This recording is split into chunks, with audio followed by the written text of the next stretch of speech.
मग मी कधी आलतो तिकडे वागात ना आता घातले आता घातलं अरे वा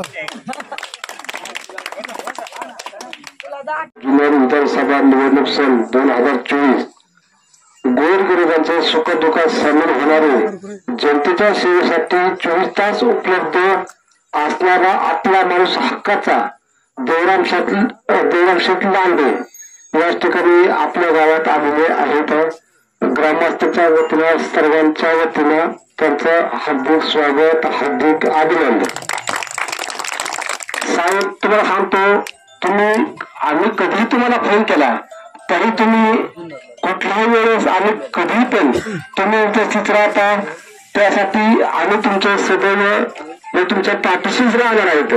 आणि आज आम्ही तुम्हाला सर्व ग्रामस्थांच्या वतीने तुम्हाला सांगतो की सर्वात जास्तीत जास्त मतदान हे तुम्हालाच होणार याच्यात कुठली शंका नाही आणि असं होणारच नाही. तुम्ही शेवटला तुम्ही 23 तारखेनंतर काय असेल तर तुम्हाला सर्वात जास्त मतदान तुम्हाला असणार. आपल्या वंचित बहुजन आघाडीचे उमेदवार आपले आदिवासी वादळ देवराम सखाराम लांडे यांच्या प्रचारार्थ आज खडकुंबे आणि उसरान या दोन्ही गावांची इथं प्रचार दौऱ्याची गोंधळ बैठक बसली आहे. तर मी साहेबांना सांगू इच्छितो, आपण सर्वांनी विचार करा. रस्त्यावर उतरणारा लांडे साहेब, बनकर फाट्यावर उतरणारा लांडे साहेब, बिना रात्रीला उतरणारा लांडे साहेब, आणि मग आपल्याला आमदारच पूर्व भागातला का पाहिजे. 1950 पासून जर आमदारकी चालू झाली मुंडे साहेबांच्या नंतर आपल्या आदिवासी पट्ट्याला एकही आमदार मिळत नाही आणि आपले बोल एवढे पुन्हा त्यांच्याच चाटुगिऱ्या करतात. आता ही बोलण्याची वेळ आली आहे, कारण इथं कुणाची काही दडपशाही चालणार नाही, कारण भविष्यात हे लांडे साहेबांचं सरकार येणार आहे. आपण पाहायला गेलो, साहेब तुम्ही तिकीट पवार साहेबांकडे मागितलं, पवार साहेबांनी तिकीट नाकारलं, परंतु आपण जर एक विचार केला, आपल्याला भारतीय संविधानाने जो अधिकार दिला, आपण लिहायला, बोलायला, वाचायला आणि आपले अधिकार आपण ताटमानेने जे आदिवासी बोलायला शिकलो फक्त बाबासाहेब आंबेडकरांमुळे शिकलो. आणि आजच्याच बाबासाहेब आंबेडकरांच्या वंचित पक्षामुळे आपल्या साहेबांना तिकीट मिळालं. आणि मगच कुठेतरी मनात आपण ठेवायला पाहिजे, शेवटी आपल्याला बाबासाहेब आंबेडकर हे उपयोगी आलेच.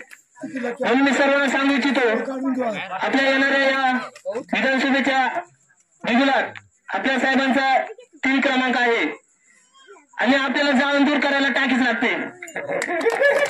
साहेब आतापर्यंत आपण म्हणायचो जाळून दूर सांगत, हे आदिवासी यांचं जर जाळून दूर करत असेल तर आपल्याला मापात भेटले, तिनं आपल्याला मापात भेटलेलं आहे ती टाकी. आणि या येत्या 20 तारखेला सर्वांनी लक्षात ठेवून आपल्या साहेबांना मताधिक्याने विजयी करा एवढीच विनंती करतो. आणि जर साहेब जर आपल्या भागाचे आमदार झाले तर आपल्या भागाचा कायापालट हा नक्की होणार. साहेब आपल्या 2 गावांमध्ये, उसरान गावांमध्ये गुरु समाजाचे लोक देखील आहेत, पण आज आपल्या आदिवासींपेक्षा त्यांचा सिंहाचा वाट आहे. ते रोज सकाळी म्हणतात नाही देवराम लांडे येणार म्हणजे येणार, म्हणजे त्यांना सुद्धा कळून चुकलंय की जर साहेब जर आमदार झाले तर फक्त काय आदिवासींचा विकास होणार नाही, आपल्या पूर्व पश्चिम भागाचा विकास होणार आहे. पूर्व भागात लोक काय म्हणतात हे आदिवासी वादळ नाही, हे जुन्नरचं वादळ आहे.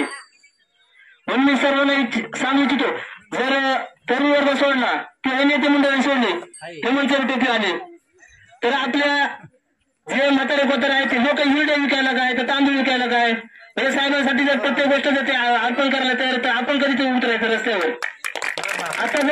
आता जर विकास आहे तर कधीच विकास नाही, नाहीतर मग पूर्व पट्ट्यातले हे काम आपल्या लोकांनी बसायला लागतील. त्यासाठी कुठेतरी बदल हवा.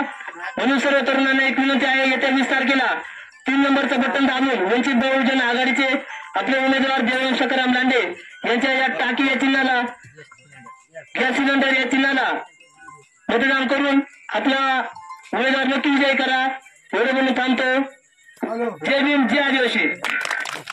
जसा किसन आमदार झाला मुंडा, तसा आता देवराम लांडे ते पण आमच्या भागात झालं पाहिजे. उमेदवार देवराम लांडे साहेब यांना आमच्या खडकुंबे गावच्या वतीने जाहीर पाठिंबा करतो.